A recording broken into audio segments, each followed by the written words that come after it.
जी, नमस्ते सबको। राम राम जी और वंदे मातरम। दिन है 8 मार्च 2023, बुधवार। स्वस्थ समृद्ध परिवार की ग्रुप वॉइस चैट में स्वागत है आपका। और आयुर्वेद विषय पर आलोचना सत्र की श्रृंखला में भी और वैद्य जी का भी बहुत स्वागत। व्याख्यान नंबर 177, 177। और विषय के बारे में बताएंगे दीपक भाई। जी नमस्ते। राम राम सभी को, वंदे मातरम। वैद्य जी का बहुत बहुत स्वागत आज के सत्र में। और आप सभी कर्णधारों का बहुत बहुत स्वागत है स्वस्थ समृद्ध परिवार के इस चिकित्सा क्रांति अभियान में। और आज का जो विषय है वो विषय वास्तव में कल होना चाहिए था, लेकिन वैद्य जी कहीं और क्रांति कर रहे थे, इसलिए कल समय नहीं मिल पाया। तो उस कल के विषय को, जो कल, जो हम सभी जिसको कि प्रचलित रूप से जिसे हम होलिका दहन या होलिकोत्सव मनाते हैं जिसे कहते हैं, तो वास्तव में वो जो वैदिक परंपरा में उसे हम वासंती नव संश्रेष्ठी कहते हैं, जिसमें कि बहुत बड़ा एक गूढ़ तत्व इसमें छिपा हुआ है आयुर्वेद के दृष्टिकोण से, जिसके बारे में ही आज वैद्य जी बताएंगे। कल के विषय को आज बताएंगे। और ऐसा नहीं कि कल का जो विषय था वो केवल कल के ही लिए था, ऐसा नहीं है। और जो मतलब कि जो वासंती नव संश्रेष्ठी है उनका महत्व अभी कुछ दिनों तक आपको मिलेगा वसंत ऋतु में। तो हम सभी को सीखने को मिलेगा, और इसके लिए, इसके आधार पे हम सभी का स्वास्थ्य का आधार छिपा हुआ है कि हम सभी वासंती नवसृष्टि हमारे जीवन के लिए क्या योगदान है इसका, क्या इसका महत्व है, कि इसके आधार पर हमारे शरीर पर क्या प्रभाव पड़ता है। ये सारी बातें हम सीखेंगे। तो इसी सब विषय के बारे में आज वैद्य जी चर्चा करेंगे कि वासंती नवसृष्टि, जो कि अभी जो वसंत ऋतु आरंभ होंगे, अभी जो संधि काल चल रहे हैं जो वैद्य जी बता रहे हैं, तो उसमें जो नए धान्य होते हैं, सस्य होते हैं, और उसके जो एष्टि हैं उनका जो हम यज्ञ करते हैं, उनका जो प्रयोग करते हैं, तो उनका क्या महत्व है। नए धान्य का, जैसे गेहूं है, जैसे चने हैं, जो अन्य जो धान्य हैं, जो अभी इस ऋतु में पकने वाले हैं, आधे पक चुके हैं, उनका क्या महत्व है। और भी जुड़े अन्य विषय क्या क्या हैं, वो वैद्य जी इन सभी विषयों के बारे में इसका विवेचन आज करेंगे। इनके पीछे के बारे में रहस्य जो है आयुर्वेद के दृष्टिकोण से रख के बताएंगे। तो मैं आज के सत्र में वैद्य जी का बहुत बहुत स्वागत करता हूँ, आप सभी कर्णधारों का भी बहुत बहुत स्वागत करता हूँ। तो जो क्रांति स्वस्थ समृद्ध परिवार की ओर से चलाई जा रही है, बीच बीच में थोड़ा सा व्यवधान आता है सत्र को लेकर के, लेकिन कहीं न कहीं यह क्रांति कहीं और चलता रहता है। इस वजह से कभी-कभी सत्र स्थगित होता है, उसके लिए परेशान नहीं होना है। जो भी सत्र पीछे हुआ रहता है उसे सुनिए, समझिए और औरों में उस ज्ञान को बाँटिए। यह क्रांति सदैव चलती रहेगी, सदैव वैद्य जी आप सभी को, हम सभी को सिखाते रहेंगे। बस सीखते जाएँ, औरों में बताते जाइए इस ज्ञान को, जिससे कि जो वैद्य जी का जो अंतिम लक्ष्य है कि ग्रामे ग्रामे वैद्य निर्माण करना है, वो सपना हम सभी को पूरा करना है। जो सपना मूल रूप से भाई राजीव दीक्षित जी का भी है। तो उन सभी सपनों को हमें पूरा करना है और अपने देश को स्वस्थ और समृद्ध बनाना है। तो वैद्य जी का बहुत-बहुत स्वागत। तो मैं वैद्य जी से निवेदन करूँगा कि आज का जो विषय है वासंती नव से श्रेष्ठी का आयुर्वेद के आधार पर गूढ़ तत्व विवेचन, इस पर प्रकाश डालें और हम सभी को ज्ञानित करें। नमस्ते। जी, बहुत-बहुत धन्यवाद। और सबका, आप सभी का, सभी कर्णधारों का, सभी सदस्यों का, सभी कार्यकर्ताओं का, बाद में ये जो वीडियो देखते हैं उन सभी का अंतर्मन से, अंतर्हृदय से सबका स्वागत करता हूँ। और भगवान धन्वंतरि जी को अपने गुरु के श्री चरणों में नतमस्तक होकर के प्रणिपात करता हूँ। आज का जो विषय है वासंती नवसंश्रेष्ठी।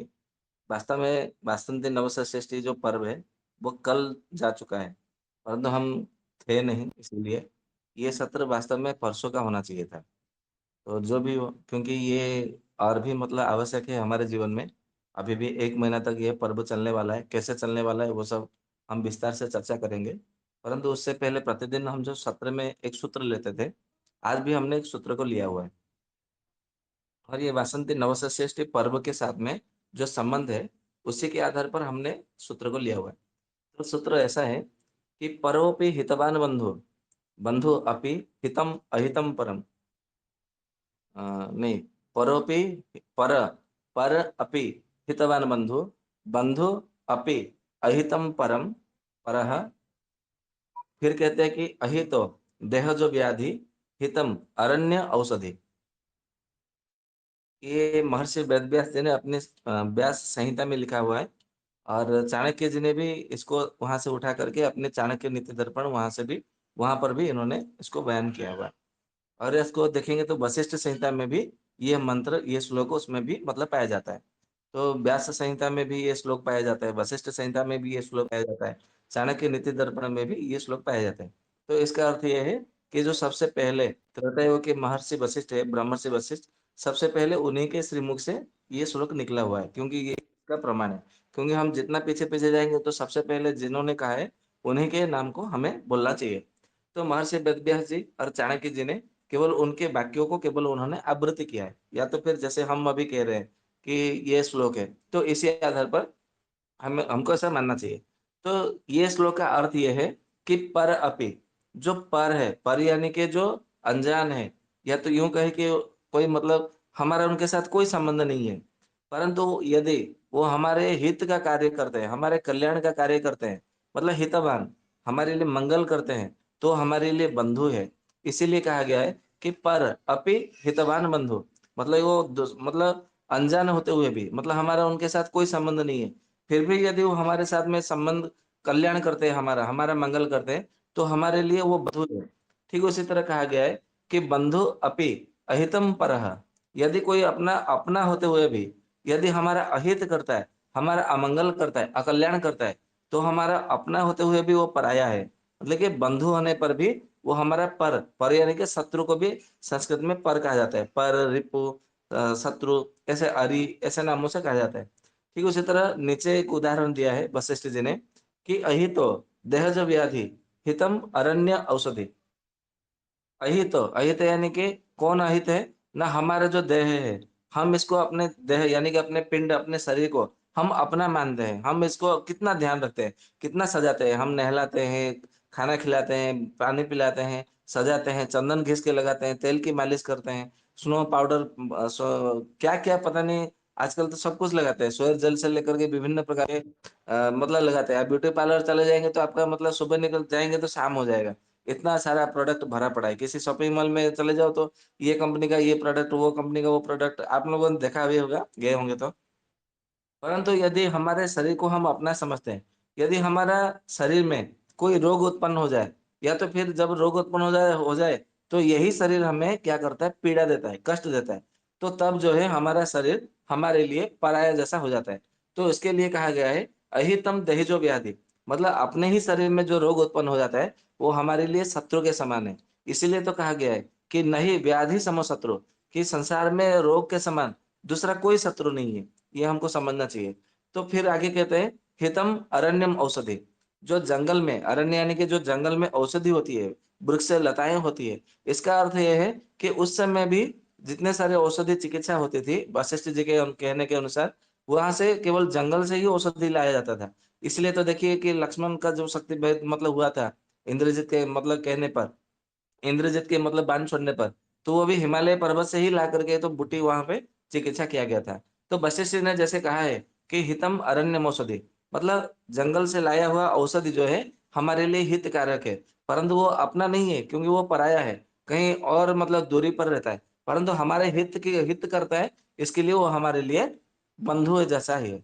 ठीक उसी तरह आज इसको इस विषय में चर्चा करने का क्या विषय है कि ये जंगल, ये औषधि, ये रोग, ये सब मतलब विषय में चर्चा करने की क्या विषय है?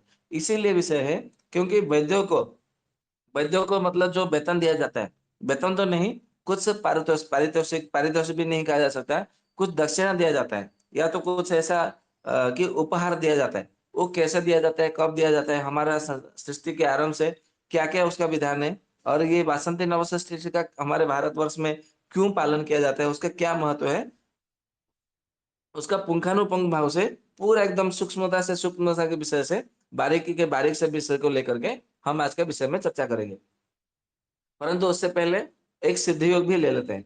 तो सिद्ध योग में है कि हमारे जो बहन जी है, दीदी डॉक्टर पूनम चौहान जी, आप लोगों को मालूम है, सबको सुख प्रसव के लिए, सामान्य प्रसव के लिए वो बड़े उदाहरण के रूप में काम करती है, सबको आह्वान भी करती है। कि आप आओ, सुख प्रसव मतलब होना चाहिए, किसी का भी शल्य क्रिया नहीं होना चाहिए। परंतु ऐसा कोई आवश्यकता पड़े, इमरजेंसी आपातकालीन में तो बात अलग है, परंतु किसी को भी शल्य क्रिया से मतलब प्रसव नहीं होना चाहिए। तो वो तो बहुत अच्छा कार्य करते हैं। फिर भी कभी-कभी ऐसा समय मतलब आ जाता है कि प्रसव ठीक से सही से नहीं हो पाता है। तो उसमें मतलब क्या है, तो उसमें जो भी है, एक 1-2 योग हम आपको बताते हैं। ये जो कश्मीर का जो बना है, मतलब कश्मीर में जो होता है ना केसर, केसर तो ऐसे नाग केसर है, पद्म केसर है, मंदार केसर है, कश्मीरी केसर है, जाफरान केसर है, ऐसे केसर विभिन्न-विभिन्न प्रकार के केसर है। तो जो कश्मीर में होने वाला केसर है, जो गर्भवती महिलाओं को दिया जाता है, जिससे कि उनका शरीर पुष्ट होता है। हल्के थोड़े मतलब बादामी रंग जैसा वो दिखाई देता है, लाल रंग जैसा दिखाई देता है। तो दोनों में से जो भी आप ले सकते हैं, बादामी रंग का मिलता है वो भी ले सकते हैं, जो लाल रंग का मिलता है अरुण वर्ण का वो भी ले सकते हैं, उसमें कोई दिक्कत नहीं है। तो उसका क्या करना है, केवड़े का अर्क आपको मतलब मिल जाएगा, आप औषधि के दुकान में खोजेंगे तो मिल जाएगा केवड़े का अर्क। तो केवड़े का अर्क लाना है, और केवड़े का अर्क कम से कम लगभग जो है 30 से 40 एमएल का होना चाहिए, या तो फिर 4 चम्मच तो होना चाहिए कम से कम। तो उसमें आपको केवड़े के अर्क 4 चम्मच में ये 2 ग्राम केसर को, कश्मीरी में जो मतलब केसर होता है, उसको पीस लेना है पूरा सिलबट्टे में। पीस करके इतना पीस लेना है पूरा बारीक बन जाएगा, पूरा वो केवड़े का अर्क पूरा लाल बन जाएगा, अरुण वर्ण हो जाएगा, इतना पीस लेना है। उसको पीसने के बाद में हल्का-सा मतलब दिया जला करके या तो मोमबत्ती जला करके उसको थोड़ा गरम कर लेना है, केवल गरम करना है, उसको उबालना नहीं है, ध्यान रखें। तो गरम यदि मतलब ज़्यादा गरम हो गया ना तो फिर वो नहीं पी पाएगी, वो मतलब गर्भिणी स्त्री। तो जब हल्का गर्म हो जाए तो उसको तुरंत पिला देना है। एक ही बार में ही वो जो है मतलब पूरा सुख प्रसव हो जाता है। मतलब उसको दर्द भी नहीं होता है और पूरी तरह से वो प्रसव हो जाता है। यदि कोई मतलब गाँव में है और कोई चाहता है कि मतलब हम केसर नहीं खरीद सकते, केवड़े का अर्क हमें नहीं मिल रहा है, तो ऐसा करिए कि यदि ताज़ा गोबर यदि मिल जाए देसी गाय का, तो उसको क्या करना है, कम से कम आधा तोला गोबर होना चाहिए, और आधा तोला गोबर मतलब यानी कि 6 ग्राम आप मान के चलिए। तो आधा तोला गोबर को उसको क्या करना चाहिए, ताल मिश्री यदि मिलेगा, ताल मिश्री यदि ना मिले तो धागे वाला मिश्री ले सकते हैं। धागा वाला मिश्री ना मिले तो गुड़ भी ले सकते हैं, परंतु अच्छी गुणवत्ता वाली गुड़ होना चाहिए। ताल का गुड़ या तो खजूर का गुड़ या तो फिर अच्छी जो गन्ने का जो गुड़ होता है वो होना चाहिए, केमिकल वाला नहीं होना चाहिए। तो उसमें गुड़ में लपेट करके या तो मिश्री में लपेट करके या तो खांड में लपेट करके या तो ताल मिश्री में लपेट करके आप एक से, या तो फिर बूरा मिले तो बूरा में लपेट करके उसको एक ही साथ में मतलब निगल जाने के लिए बोलिए। उसको चबाना नहीं है, उसको निगल जाना है, एक ही साथ में। तब वो निगल जाएगा ना, तो 10 मिनट में ही वो बच्चा पूरा पैदा हो जाएगा। उसको मालूम ही नहीं पड़ेगा मेरा बच्चा पैदा हो गया, और डॉक्टर भी हैरान हो जाएँगे। ये मतलब ये आपको मतलब मिलेगा। और ये दोनों योग है, वो एक योग गगनग्रह में बताया गया है, दूसरा योग बृहत निघंटु रत्नाकर में बताया गया है। इसीलिए जितने सारे आयुर्वेद ग्रंथ है, ऐसा नहीं कि हम केवल चरक संहिता पढ़ रहे हैं, सुश्रुत संहिता पढ़ रहे हैं, अष्टांग संग्रह पढ़ रहे हैं, अष्टांग हृदय पढ़ रहे हैं, सारंगधर संहिता पढ़ रहे हैं, भेषज रत्नावली पढ़ रहे हैं, तो हम बस संतुष्ट हो गए। हमने पढ़ लिया, आयुर्वेद का ग्रंथ पढ़ लिया, ऐसा नहीं है। जितने सारे आयुर्वेद के ग्रंथ हैं, जितना आप पढ़ेंगे उतना ही आपका ज्ञान वर्धक होगा, और नया-नया सब चीज़ें मतलब ज्ञान आपको सारे के सारे सूत्र, सारे योग आपको जानने को मिलेंगे, समझने को मिलेंगे। इसलिए आप आयुर्वेद को पढ़ते रहना चाहिए, और आयुर्वेद में ऐसा कहा गया है कि 100 साल लग जाते हैं। यदि एक-एक साल यदि 1000 वर्ष का भी आयु होता है, तो भी आपको 100 साल लगेंगे, 100 वर्ष लगेंगे, 100 जन्म लगेंगे। 100 साल नहीं, 100 जन्म लगेंगे पूरी तरह से आपको आयुर्वेद को समझने के लिए, मतलब समझने के लिए, उसका प्रयोग करने के लिए नहीं, केवल समझने के लिए। तो ये आयुर्वेद का महासागर है। कभी-कभी तो मैं सोचता हूँ कि मैं केवल उसमें से एक बूँद मतलब समझ पाया हूँ। ऐसा मतलब मुझे लगता है कभी-कभी। तो आप समझ सकते हैं कि कितना सारा मतलब भरा पड़ा है आयुर्वेद का महासागर। तो आप ऐसा मतलब कर सकते हैं, तो बहुत अच्छा उसमें मतलब फ़ायदा मिलेगा आपको निश्चित रूप से। तो अभी हमारा मुख्य जो सत्र का विषय रहा है कि वासंती नवसंश्रेष्ठी, उस विषय पर अभी हम आगे बढ़ाते हैं। ये वासंती नवसंश्रेष्ठी पर्व क्यों हुआ? वासंती यानी कि वसंत ऋतु से साथ में इसका संबंध है, ऐसा उसके शब्दों से ही पता चल जाता है। ये तो बहुत अच्छा है कि वासंती नवसंश्रेष्ठी। अभी इसको थोड़ा मतलब विस्तार से मतलब समझने का प्रयास करते हैं कि वासंती नवसंश्रेष्ठी क्या है? इसको होली के नाम से दिया जाता है। वास्तव में वो होली नहीं है, उसका और भी मतलब कुछ है। उसको होलक, होरहा, होल, होरा, होरी ऐसा नामों से जाना जाता है। परंतु उसका क्या आयुर्वेद के आधार पर कहा है लोग मतलब समझेंगे कि ये सत्यवान कहीं से भी कुछ ना कुछ पकड़ के ले आता है और सत्र में बक-बक करके चला जाता है। परंतु ऐसा नहीं है, मैं पूरा प्रामाणिक के साथ में आप सबके सामने उपस्थापना करने जा रहा हूँ। और ये क्या है, इस विषय में भी आपको ऐसा नहीं है कि मतलब कहीं से भी मतलब उठा के लाया, बोल दिया, ऐसा नहीं है। पूरे प्रमाण के साथ में आपके सामने उपस्थापना करने जा रहा हूँ। आजकल लोगों में ये प्रचलित है कि सतयुग में जो हिरण्यकश्यप राजा थे, असुरराज, आप लोगों ने देखा भी होगा विज्ञापन में, टीवी में, न्यूज़ चैनल में, मोबाइल में, व्हाट्सएप में, ट्विटर में भी नहीं, मतलब फेसबुक में सब मतलब आता है, ये सोशल मीडिया में। और लोग भी इसको बड़ा ध्यान से भी मतलब सुनते भी है, देखते भी है, तो समझते हैं हाँ, ये सही बात है। इसमें कितनी सच्चाई है, मैं उस विषय में चर्चा नहीं करना चाहता। हम केवल उस विषय में चर्चा करेंगे जो आयुर्वेद के साथ में संबंध है। उस विषय में चर्चा करेंगे जो हमारे जीवन के साथ में संबंध है। तो उस विषय में हम प्रहलाद के साथ में उसको चर्चा करना मतलब उचित भी नहीं समझते। यदि होगा तो हो सकता है वो विषय की मतलब बात है, वो हो सकता है, ऐसा कुछ नहीं है। तो ये प्रश्न ये उठता है कि जब मतलब प्रहलाद नहीं था, तो उससे पहले क्या वासंती नवसा सृष्टि पर्व नहीं होता था? तो उसका उत्तर है बिल्कुल होता था। और आप बोलेंगे कि प्रमाण दीजिए, तो हम प्रमाण भी देंगे। आप ध्यान करके मतलब सुनिए। इसको जितने सारे मतलब आर्य समाजी वाले हैं, या तो जितने सारे जो गायत्री परिवार वाले हैं, मतलब जितने जो कार्यकर्ता है, मैं उनके बात में विषय में बात करता हूँ। मतलब इन्होंने बहुत परिश्रम किया है लोगों को सच्चाई मतलब लाने के लिए। परंतु ये लोग आयुर्वेद को समझते हैं कि नहीं, जानते हैं कि नहीं, पढ़ते हैं कि नहीं, हमें मतलब नहीं पता। परंतु जब हम मतलब सुनते हैं किसी के मुख से, श्रीमुख से कि ऐसा-ऐसा है, तो हमें बड़ा प्रसन्न होता है, खुशी होती है कि चलो ये इन्होंने मतलब आयुर्वेद को पढ़ा है कि नहीं, नहीं पढ़ा है कि समझा है कि नहीं, मालूम नहीं। परंतु ये आयुर्वेद को मतलब बढ़ावा दे रहे हैं, तो अच्छा लगता है। मतलब हम उनको बताते नहीं है, बोलते नहीं है, परंतु मनोमन बड़ी खुशी मिलती है। चलो ये आयुर्वेद को ही तो बढ़ावा दे रहे हैं, इनको मतलब क्यों बताना, क्या बोलना? तो ये अच्छी बात है। इनको और मतलब प्रचार-प्रसार होना चाहिए। तो ये जो होली है, इसका वास्तविक जो नाम है वासंती नवसृष्टि। और ये सृष्टि के आरंभ से ही जब ये मानव जाति की सभ्यता का, संस्कृति का जब निर्माण हुआ, तभी से ये पर्व चला आ रहा है। फाल्गुन मास का शुक्ल पक्ष पूर्णिमा की जो तिथि होती है, उस समय वासंती नवसृष्टि पर्व का पालन किया जाता है। क्योंकि उसके बाद में 1 सप्ताह के बाद में वसंत ऋतु का आगमन हो जाता है। इसीलिए इसको वसंत नव मतलब ये नववर्ष भी आरंभ होने वाला है और वसंत ऋतु भी आरंभ होने वाला है। क्योंकि नव वर्ष भी आरंभ होने वाला है, आप लोग को मालूम है। जिस दिन वसंत ऋतु आरंभ होता है, उससे मतलब उसी समय जो है नव वर्ष आरंभ हो जाता है। लगभग चैत्र शुक्ल प्रतिपदा से आरंभ हो जाता है। वो क्यों आरंभ होता है, हमने पिछले वर्ष में नव वर्ष के आधार पर वहाँ में एक चर्चा किया है कि आयुर्वेद के आधार पर मानेंगे मतलब यदि उसको आकलन करेंगे तो बिल्कुल सही बैठती है। क्योंकि आयुर्वेद कहता है कि सबसे पहले कफ, फिर पित्त, फिर वात। आप देखिए हमारा जीवन काल भी पहले कफ आरंभ हुआ, फिर पित्त, फिर वात। बात के बाद में कुछ है ही नहीं, फिर बाद में डबाडोल। राम नाम सत्य है, हरि नाम सत्य है। आप भोजन खाना भी बनाएँगे, तो सबसे पहले कफ, फिर पित्त, फिर वात। आप भोजन करने बैठे हैं, कफ, पित्त, वात। यदि आप किसी के घर जा रहे हैं, पहले कफ, फिर वात, पित्त, फिर वात। आप घर से निकल रहे हैं, पहले कफ, फिर पित्त, फिर वात। यदि आप किसी ऑफिस कार्यालय से मतलब निकल करके घर पे आ रहे हैं, मतलब आपके जीवन में जो भी कुछ घटना होती है, जो कुछ भी होता है, खाना बनाने से लेकर के कुछ भी सामान के बनाने में लेकर के, या तो आप पेड़-पौधे को मतलब बड़ा कर रहे हैं, या तो कुछ भी कर रहे हैं, या तो आप लिख रहे हैं, कुछ भी कर रहे हैं, उसमें कफ, पित्त, वात वो और उसमें दूसरा कुछ है ही नहीं। संसार में सारे के सारे प्राकृतिक रूप से कफ, पित्त, वात पे ही होती है। केवल एक ही होती है, एक मतलब वस्तु या तो एक क्रिया होती है, जो उल्टा होता है। जो कि वात से आरंभ होता है, कफ में समापन होता है और वो है मद्यपान, सुरापान। इसके लिए उसको विकृति कहा गया है, क्योंकि वो सबसे पहले वात से आरंभ होता है और कफ में समाप्त होता है, जो कि वो प्रकृति का विपरीत है। तो उसके समय हमने वसंत ऋतुचर्या के ऊपर, नववर्ष के ऊपर बड़े अच्छे से चर्चा भी किया है पिछले वर्ष में। आप चाहे तो वो वीडियो भी देख सकते हैं, वो सत्र सुन भी सकते हैं, कोई दिक्कत नहीं है। तो ये जो होली पर्व है, वासंत नवस्य षष्ठी, ये किसी मतलब व्यक्ति के साथ में कोई संबंध नहीं है। आयुर्वेद के आधार पर यदि जीवन के साथ में यदि हम संबंध जोड़ना चाहें, तो किसी राजघराने से, किसी व्यक्ति से, किसी सच्ची घटना से कोई संबंध नहीं है। ये आपको ध्यान में रखना है और इसको आपको मतलब मानना है। ये इसका यदि हम अर्थ करेंगे, तो इसका अर्थ ये है कि वासंती नवसस्यष्टि मतलब वसंत ऋतु से आरंभ से होने से पहले एक प्रकार का कार्यक्रम या तो एक क्रिया है, ऐसा आप समझ लीजिए, या तो फिर एक उत्सव है। ये उत्सव क्या है? तो नव, सस्य, इष्टि, इसको आप मतलब भाग कर दीजिए। तो इसमें से 3 शब्द बनेगा।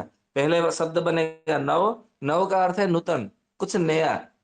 फिर सस्य, सस्य यानी कि किसी भी प्रकार का जो फसल होता है, जो खेती से घर पे मतलब आया होता है। कहते हैं ना कि प्रशंसया सस्य गृहमागतम।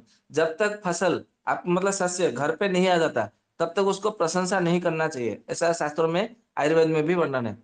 तो सस्य यानी कि जो फसल, इष्टि का अर्थ होता है यज्ञ।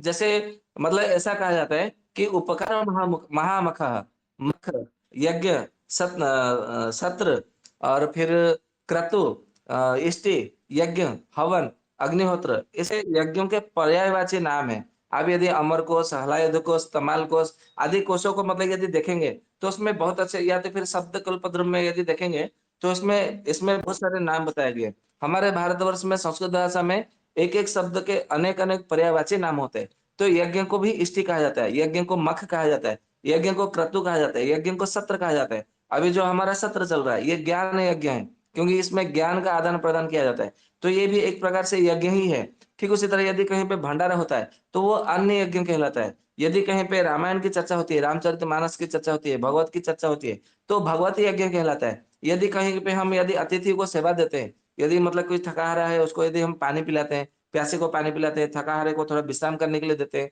यदि वो बिल्कुल मतलब उसके जैसे हम मतलब रोगियों की सेवा करते हैं, तो ये भी एक प्रकार का यज्ञ ही होता है। तो ऐसा कहा जाता है, यज्ञ के विषय में फिर उसके बाद में कहा गया कि उपकार और महामखा महामखा यानी कि जो भी आप कार्य करेंगे, यदि वो किसी के उपकार में आता है, परंतु आप उसका कहीं भी और वर्णन नहीं करते कि हमने ये किया, हमने ये दिया, हमने ऐसा मतलब उसको ऐसा किया, उसका हमने ऐसा उपकार किया। हमारे बदौलत ही मतलब वो आगे बढ़ा, हमारे कारण ही वो उसका प्रसिद्धि मिली। तो ये जब हम बातें किसी को नहीं बोलते, किसी से नहीं कहते, तो वो हमारे लिए महामख यानी कि महायज्ञ के समान है, ऐसा मतलब समझना चाहिए। तो ये जो नवसस्य आता है, तो इससे इष्टि कहा जाता है। मतलब इष्टि यानी कि यज्ञ करना। मतलब ये जो नया फसल आपके घर में आया, इसी से आपका लोगों का उपकार करना है, दूसरों का उपकार करना है, तभी ये नवसस्यष्टि आपका सफल होगा। परंतु लोगों को क्या लगता है, कुछ मतलब थोड़ा चने ले लिए, तिल ले लिए, ये लिया, वो लिया, गेहूँ ले लिया, ज्वार, बाजरा ले लिया, थोड़ा वहाँ पे लकड़ी वहाँ पे सजा दिया, वहाँ पे जाके क्या मतलब मंत्र कुछ पढ़ा कि नहीं वो बात अलग है। वहाँ पे मतलब थोड़ा फेंक दिया, थोड़ा कुछ पैसे फेंक दिए, कहीं से यूट्यूब चैनल पे देख लिया कि मतलब ऐसा है कि मतलब वहाँ पे ये आपने रख दिया, सुपारी रख दिया, ये पैसा रख दिया, वो रख दिया, उसको फिर मतलब सुबह में दूसरे दिन ला के अपने तिजोरी में रख दिया तो बरकत आ जाएगी।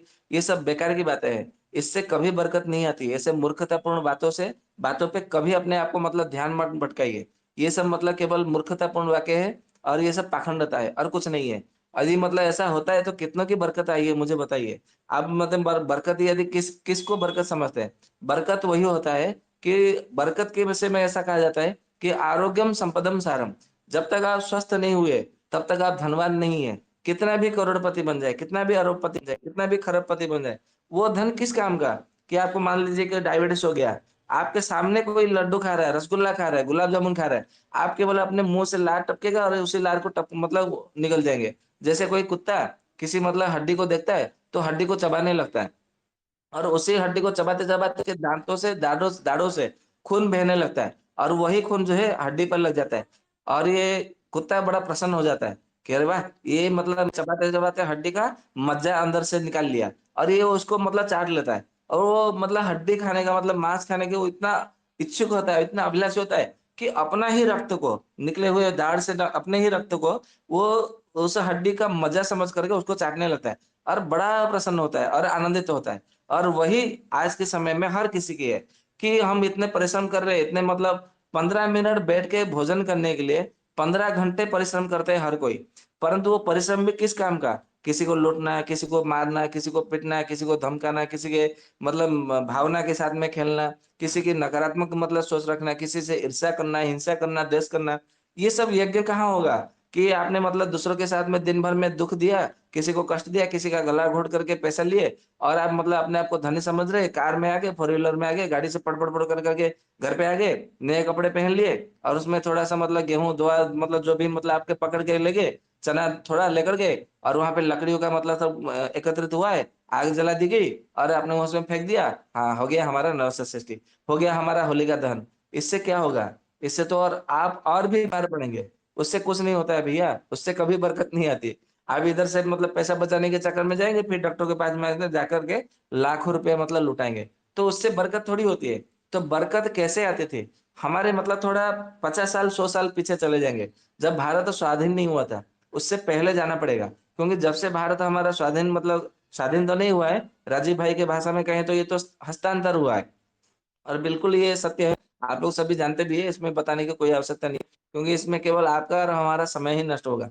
तो ये तो हस्तांतर हुआ है, उससे पहले आप चले जाएंगे तो हमारा कुछ-कुछ जो भारत की संस्कृति परंपरा बजायमान था, यानी कि वो चलायमान था, तो अभी वो नष्ट कर दिया गया, जानबूझ करके नष्ट कर दिया गया। और ऐसा षड्यंत्र करके नष्ट कर दिया गया है कि आपको दरिद्रता के मारे ठोकर मतलब खाना है, और अपने दरिद्रता को मतलब मारे ठोकर खा करके आपको अपनी ही संस्कृति, अपनी ही परंपरा के प्रति आपको घृणा भाव आ जाएगी, ईर्ष्या, हिंसा, द्वेष भाव होने लगेगा, और आप अपने ही संस्कृति का बलि मतलब गला मतलब दबा करके मतलब बलि चढ़ा करके दूसरे के जो पाश्चात्य संस्कृति है, दूसरे का जो धर्म है, वो अपना पर आप अपनाने पर विवश हो जाएंगे, और वो लोग षड्यंत्र कर रहे हैं, और उनके षड्यंत्र को आप ही सफल बना रहे। सफल कैसे बना रहे? ना हर कोई मतलब मुझे ये ब्रांड का कपड़ा चाहिए, मुझे ये ब्रांड का ये मतलब चीज चाहिए, मुझे शैम्पू चाहिए, मुझे साबुन चाहिए, मुझे ये चाहिए, मुझे वो चाहिए। मैं मतलब मेरे पास पैसा है, मैं ब्रांड का ही कपड़ा चाहना चाहता हूँ, मतलब पहनना चाहता हूँ। मुझे रोग हुआ है, मैं केवल किसी डॉक्टर से औषधि लेना चाहता हूँ, या किसी कंपनी का औषधि लेना चाहता हूँ। ये आप लोग ही बढ़ावा दे रहे हैं अपने मतलब संस्कृति को नष्ट करने के लिए।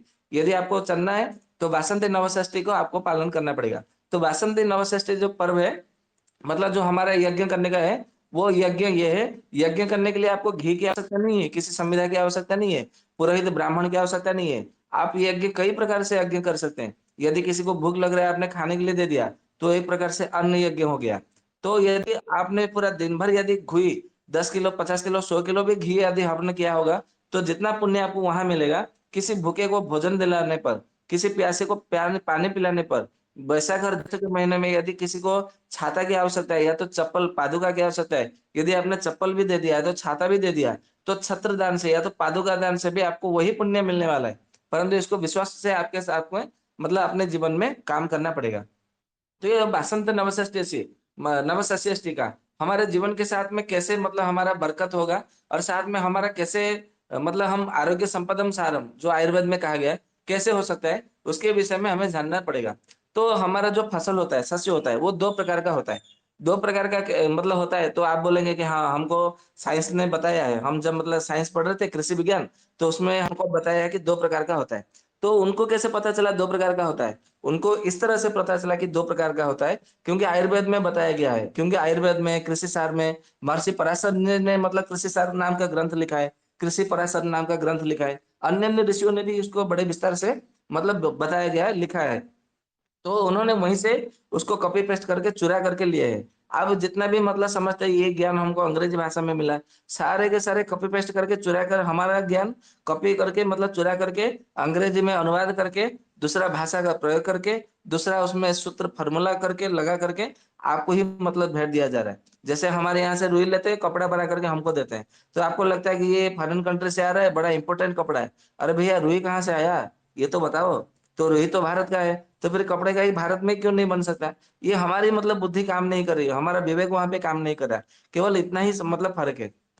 तो हमारा जो फसल है दो प्रकार का होता है। दो प्रकार का कैसे? आपको एक बार मतलब सत्र में किसी सत्र में कहा है, याद नहीं आ रहा है कि कौन से सत्र में कहा है, परंतु कहा भी है कि हमारा जो फसल है मतलब पेड़ हो पौधे हो कुछ भी हो, वो दो प्रकार के होते हैं। एक होता है शीतवीर्य, दूसरा होता है उष्णवीर्य। और शीतवीर्य कब होता है? न उत्तरायण संक्रांति उत्तरायण में जो होते हैं 6 महीने का उत्तरायण होता है, 6 महीने दक्षिणायन होता है। ये सूर्य सूर्य भगवान के गति के आधार पर मतलब वो निर्णय होती है, निश्चय होता है, निश्चित होती है। तो उत्तरायण में जो भी मतलब पेड़ पौधे जो भी मतलब फसल होता है वो शीतवीर्य होते हैं। ठीक उसी तरह दक्षिणायन में जो भी मतलब फसल होते हैं वो उष्णवीर्य होते हैं। तो उष्णवीर्य यानी कि आपको मतलब उष्णवीर्य को क्या कहा जाता है कि उष्ण यानी कि गर्मी है। वो रवि आप देखेंगे उसमें मतलब रवि फसल खरीफ फसल केवल उन्होंने केवल ये आपको मतलब नाम दे करके केवल भ्रमित किया है और कुछ नहीं है। तो ये जो दोनों फसल आपको मतलब प्राप्त हुआ है, प्राप्त होने के बाद में हम थोड़ा-थोड़ा पहले जैसे हम भोजन बनाते हैं, तो भोजन बनाने के बाद में सबसे पहले हम अग्नि देवता को मतलब देते हैं ये प्रसाद के रूप में मतलब हम वहाँ पे पहले समर्पण करते हैं। क्यों करते हैं? क्योंकि अग्नि देवता पूरे विश्व के मतलब गुरु है, ऐसा कहा जाता है कि सारे संसार में जितने सब प्राणी है उन सबसे श्रेष्ठ जो है मनुष्य है। और मनुष्य को 4 वर्णों में विभक्त किया गया, जो कि हमने रंजक प्रीति के ऊपर चर्चा किया था। विप्र वर्ण, क्षत्रिय वर्ण, वैश्य वर्ण और शूद्र वर्ण, आप लोगों का ध्यान भी होगा। तो ये ऐसा कहा जाता है कि वर्णानाम ब्राह्मणो गुरु, मतलब जितने सारे जो वर्ण होते हैं उन सब में जो ब्राह्मण मतलब होते हैं, ब्राह्मण सबसे मतलब सबका गुरु होता है, ऐसा माना जाता है। भले वो मानने का विषय है, न मानने का विषय, वो अलग बात है, परंतु वो ऐसा आयुर्वेद में भी मतलब कहा गया है। और कहा जाता है कि गुरु अग्नि ही द्विजाति नाम, मतलब जितने सारे ब्राह्मण होते हैं सबके गुरु अग्नि देवता होते हैं। तो इस प्रकार से अग्निदेव जो है सबके गुरु होते हैं, या तो गुरु के गुरु, अग्निम गुरुनाम गुरु, ऐसा भी मतलब कहा जाता है। इसका अर्थ है कि जितने सारे जो मतलब मानव जाति है सबका जो है अग्नि देवता गुरु के गुरु है। इसलिए हम जो भी भोजन करते हैं सबसे पहले अग्नि देवताओं को समर्पण करते हैं, उसके बाद में वो प्रसाद बन जाता है। फिर हम गोमाता को देते हैं, फिर काक को यानी कि कौवा के लिए छत पे मतलब, या तो फिर ये थोड़ा भोजन देते हैं। फिर बाद में अतिथि को देते हैं। फिर हम घर पे बड़ों से लेकर के छोटों तक मतलब सब भोजन करते हैं। जो अंतिम में जो बच जाता है वो कुत्ते के लिए रखा जाता है, कुत्ते को खिलाया जाता है। ये हमारा भोजन का मतलब नियम है हमारे भारतवर्ष में, सनातनियों का। तो जब हमारा मतलब भोजन सबसे पहले गुरु को देते हैं, तो गुरु को मतलब यदि प्रसन्न करना है तो सबसे पहले क्या करना चाहिए? जिस प्रकार माता पिता को किसी के यदि प्रसन्न करना है तो उनके बच्चों को मिठाई दीजिए, उनके बच्चों के लिए कपड़ा लीजिए, उनके बच्चों को कुछ ना कुछ भेंट दीजिए, उपहार दीजिए। तो यदि बच्चे प्रसन्न हो जाते हैं तो माता पिता भी बड़े प्रसन्न हो जाते हैं। ठीक उसी तरह यदि किसी के शिष्य यदि प्रसन्न हो गए तो गुरु भी बहुत अच्छे से प्रसन्न हो जाते हैं। ठीक इसीलिए जो है, जो वासंती नवसस्यष्टि, इसका मतलब नाम जो है लोगों ने ही मतलब जानबूझ करके रखा है। ये जो कहा जाता है फाल्गुन के महीने में शुक्ल पक्ष से पूर्णिमा तिथि इसलिए लिया गया है क्योंकि ये वर्ष का सर्व जो है मतलब पूर्ण तिथि है। मतलब इसके बाद में वर्ष का मतलब जो पूर्ण होने पे आ रहा है। मतलब जैसे कहते हैं ना कि अभी हमारा मतलब पूर्ण होने पे आया है, मतलब आखिरी मतलब अंतिम तिथि पर मतलब आ रहा है। इसीलिए उसको पूर्णिमा के आधार पर, चांद्रमान वर्ष के आधार पर उसको मतलब लिया गया है पूर्णिमा तिथि को। इसीलिए पूर्णिमा तिथि को चांद्रमान तिथि के महीने के या तो चांद्रमान कालगणना के आधार पर उसको इसका पालन करते हैं। तो क्या किया जाता है, जितने सारे जो कहा जाता है ना कि जितने सारे जो शूद्र वर्ण के लोग होते हैं वो सब ब्राह्मण, विप्र वर्ण, क्षत्रिय वर्ण, वैश्य वर्ण, इन तीनों वर्णों के सेवा करने के लिए उनको मतलब कहा गया है। आप यदि मनु महाराज का देखेंगे, मनु संहिता, उसमें भी कहा गया है। आयुर्वेद में देखेंगे तो आयुर्वेद में भी कहा गया है। यदि आप पुराणों को देखेंगे तो पुराणों में भी कहा गया है। यदि आप सत्यार्थ प्रकाश पढ़ेंगे तो उसमें भी कहा गया है। यदि वेद को देखेंगे तो वेद में भी कहा गया है, उपनिषद में कहा गया है, दर्शन शास्त्र मतलब सभी ग्रंथों में इसको, संहिताओं में भी इसी की मतलब वर्णना किया गया है कि जो शूद्र वर्ण के लोग होते हैं वो विप्र, क्षत्रिय, वैश्य, ये तीनों वर्णों की सेवा करना है। तो सेवा करने का ये अर्थ थोड़ा है कि आपको मतलब आपके पैर दबाएंगे, आपको मतलब सेवा, ये नहीं है। सेवा का अर्थ है कि जैसे मतलब मान लीजिए कि अब हम मतलब रोगी को मतलब कोई औषधि बताते हैं तो वो भी एक प्रकार से सेवा ही होता है। तो ठीक उस दूसरों के काम में आते हैं तो उसको सेवा कहा जाता है। तो जब हम मतलब सुबह से लेकर के रात तक हमारे प्रतिदिन के जीवन में जो रोजमर्रा के जीवन जीवन कहा जाता है, जो जो जो आवश्यक कहते हैं होता है। जैसे हम सुबह में उठते हैं तो हमें सबसे पहले मतलब सुबह में क्या आवश्यकता होती है ना, हमारे सबसे पहले पानी की आवश्यकता होती है।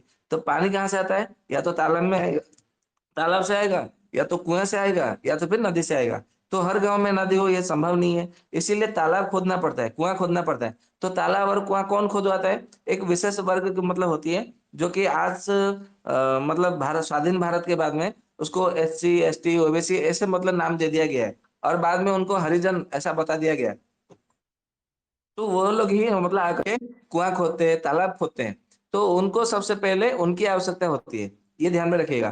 फिर हम जब सुबह उठते हैं तो देखते हैं कि हमारा जो गली है या तो मोहल्ला है, तो वहां पे मतलब जितना सारा जो गंदगी पड़ी होती है वो लोग आके सफाई करते हैं। तो सबसे पहले वही मतलब हुए कि नहीं, क्योंकि जहाँ पे सफाई होती है वहां पे माता लक्ष्मी विराजमान होती है।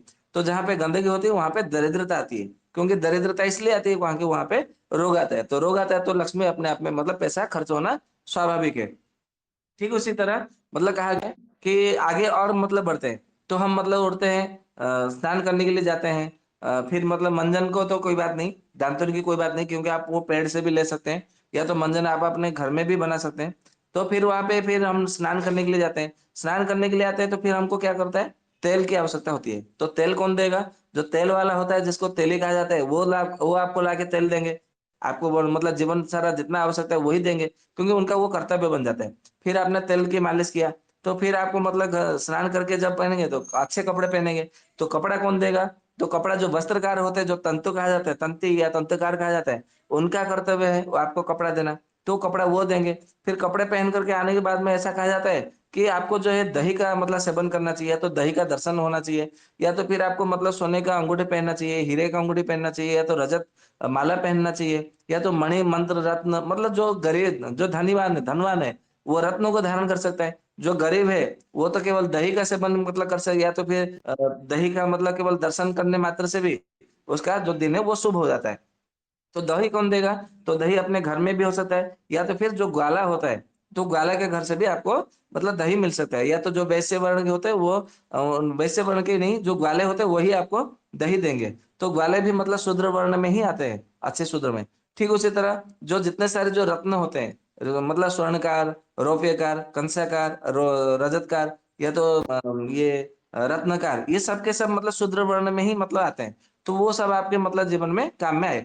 फिर जब आपका कपड़ा मैला हो गया तो कौन सफाई करेगा? न रजक सफाई करेगा। रजक यानी कि धोबी को रजक नहीं कहा जाता है। तो रजक यानी कि धोबी सफाई करेंगे, साफ करेंगे। तो धोबी को क्या कहा जाता है? वो शूद्र वर्ण में ही आते हैं।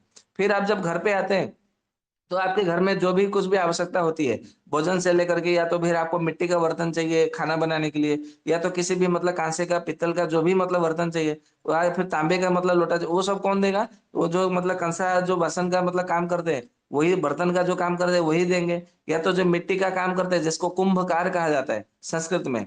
मैं कुछ-कुछ नाम संस्कृत के मतलब बता देता हूँ, क्योंकि मुझे कुछ-कुछ नाम हिंदी के नाम नहीं मालूम है। इसके लिए जो संस्कृत नाम है, वो मैं बताने का प्रयास करता हूँ। क्योंकि संस्कृत भाषा हर कोई समझ सकता है, या तो देखेंगे तो आप लोगों को उसके शब्द मतलब बाद में भी पता चल सकता है। तो जो कुंभ का निर्माण करते हैं उनको कुंभकार कहा जाता है। जो मूर्ति का निर्माण करते हैं उनको मूर्तिकार कहा जाता है। तो आपको मूर्तिकार की आवश्यकता होती है, कुंभकार की आवश्यकता होती है। तो अपने जीवन काल में जो-जो आपको कार्य होती है, उन सब की आपको आवश्यकता होती है। फिर आपके जब मतलब दाढ़ी, मूंछ, नाखून बढ़ जाते हैं, तो नाई आपको मतलब घर पे आकर के आपका दाढ़ी, मूंछ, नाखून वो सब काट देता है। तो फिर जब आपके मतलब घर में कुछ भी मतलब मंगल कार्य होते हैं, या तो फिर कोई काम नहीं बनता है, तो आप फिर किसके पास जाते हैं? तो ज्योतिष के पास जाते हैं, या तो फिर वास्तुशास्त्र मतलब हिसाब से आप जाते हैं। फिर आपके घर में कोई रोग यदि उत्पन्न हो जाता है, तो फिर आपको रोग से कौन मुक्ति दिलाएगा? वैद्य आपको मुक्ति दिलाएगा। ठीक उसी तरह आपके घर में जितने सारे फूल चाहिए, जितने सारे यदि आपको नारियल चाहिए, तो केले का मतलब वृक्ष चाहिए, यदि मतलब जितने सारे मांगलिक कर्मों में अच्युत पत्र जो भी मतलब चाहिए, वो सब कौन देगा? ना तो मालिनी देगी। मालिनी यानी कि जो मतलब जो फूल का जो व्यवसाय करते हैं, उनको मालिनी ऐसा संस्कृत में कहा जाता है। तो ठीक उसी तरह अपने जीवन काल में जो-जो व्यक्तियों के साथ में हमारा संबंध रहता है, उनको ये नवशस्य प्रदान करना, मतलब पहले के समय में ऐसा होता था कि घर पे धान आया, गेहूँ आया, तिल आया, बाजरा आया, ज्वार आया, मूँग, उड़द, ये सब मतलब हरड़, ये सब मतलब जितने सारे मतलब आ गए, तो वो सब मतलब क्या करते थे, ग्वालों को अलग से देते थे, पुरोहित ब्राह्मण को अलग से देते थे, क्योंकि ब्राह्मण सबका गुरु है, तो सबसे पहले ब्राह्मण को दिया जाता था। फिर उसके बाद में, और ये सब मतलब क्यों दिया जाता है, इसका रहस्य भी मैं आपको आगे बताने वाला हूँ। आप लोग मतलब कहीं मत जाइएगा, क्योंकि मतलब क्यों मतलब दिया जाता है, उसका पूरा रहस्य है, मैं आप लोगों को बताने का पूरा प्रयास करूँगा। तो हाँ, वहाँ पे मतलब सबसे पहले पुरोहित ब्राह्मण को दिया जाता है, फिर उसके बाद में वैद्य को दिया जाता है, फिर उसके बाद में जो मतलब जो फूल देते हैं उनको दिया जाता है, वस्त्र बुनने वालों को दिया जाता है, तेल देने वालों को दिया जाता है। आपके घर में जो-जो पूरे जीवन मतलब पूरे साल भर जो-जो काम आते हैं, आपके उपकारी में आते हैं, उन सबको नया-नया शस्य जो है प्रदान किया जाता है। इसी का नाम है वासंती नवसस्यष्टि। तो इसके बाद में सब लोग है ना उत्सव मुखर होकर के फिर वहाँ पे हवन करते हैं। हवन में मतलब थोड़ा, क्योंकि भगवान अग्नि देवता को सबसे पहले अर्पण करना कहा जाता है। जैसे हमें मतलब भोजन का सबसे पहला निवाला हम क्या करते हैं? अग्निदेव को देते हैं। क्योंकि इसीलिए, क्योंकि अग्निवे देवानाम मुखम, हम जो भी मतलब जितने सारे देवताओं की कृपाओं से या तो परमात्मा की कृपा से हमें जो भी कुछ प्राप्त होता है, तो हमें सबसे पहले परमात्मा को देना चाहिए, अर्पण करना चाहिए। परंतु हम परमात्मा को तो देख नहीं सकते, क्योंकि वो निराकार है, निर्विकार है। वो तो हम देख नहीं सकते, जान नहीं सकते, वो कहाँ है, वो उसको हम दे नहीं सकते। इसके लिए क्या कहा जाता है कि जो अग्निदेव है वो उनके मुख है। और ये कहाँ लिखा है? ये कोशातिकी ब्राह्मण ग्रंथ में आपको मतलब पाया जाएगा। ब्राह्मण ग्रंथ है। ब्राह्मण ग्रंथ बहुत पुराना होता है, वो वेद के समान ही माना जाता है। शतपथ ब्राह्मण, गोपथ ब्राह्मण, कोषातक ब्राह्मण। और उसमें ब्राह्मण ग्रंथ में देखेंगे, कोषातक ब्राह्मण में तीसरे अध्याय का छठा मंत्र है, उसमें कहा गया कि अग्निवे देवानाम मुखम, मतलब जो अग्निदेव है वो सारे, मतलब जितने सारे देवता है या तो परमात्मा का वो मुख है, ऐसा माना जाता है। इसलिए हम जो भी कुछ अर्पण करते हैं, यज्ञ में भी स्वाहा को बोल के आहुति दिया जाता है, वो यज्ञ में अग्नि को ही प्रकट किया दिया जाता है, समर्पण कर दिया जाता है। क्योंकि अग्नि देवता उसका सूक्ष्म रूप बना करके वो देवताओं को समर्पण कर देते हैं। अभी आप बोलेंगे ये कैसे संभव है? जैसे हम, मतलब मान लीजिए कि हम कोई, मैं एक उदाहरण दे दूं कि यदि आपको मैं कहूं ये कि आपको गिलोय का रस है ना, कम से कम 1 लीटर आपको सेवन करना है, तो आप बोलेंगे 1 लीटर गिलोय का रस इतना कौन कर पाएगा? नहीं कर पाएंगे। परंतु यदि मैं बोलूंगा कि आपको गिलोय का घन सत्व निकालना है और उसका 1 ग्राम आपको सेवन करना है, तो बोलेंगे हाँ, घन सत्व का तो 1 ग्राम में सेवन कर लूंगा। तो गिलोय का 1 ग्राम घन सत्व गिलोय का 1 लीटर रस के बराबर है। अभी आप बोलेंगे ये कैसे मतलब संभव है? आप इसको अपने जीवन में अनुभव करिए, तभी आपको समझ में आएगा। ठीक उसी तरह, मतलब जैसे हमने गिलोय का रस 1 लीटर पी,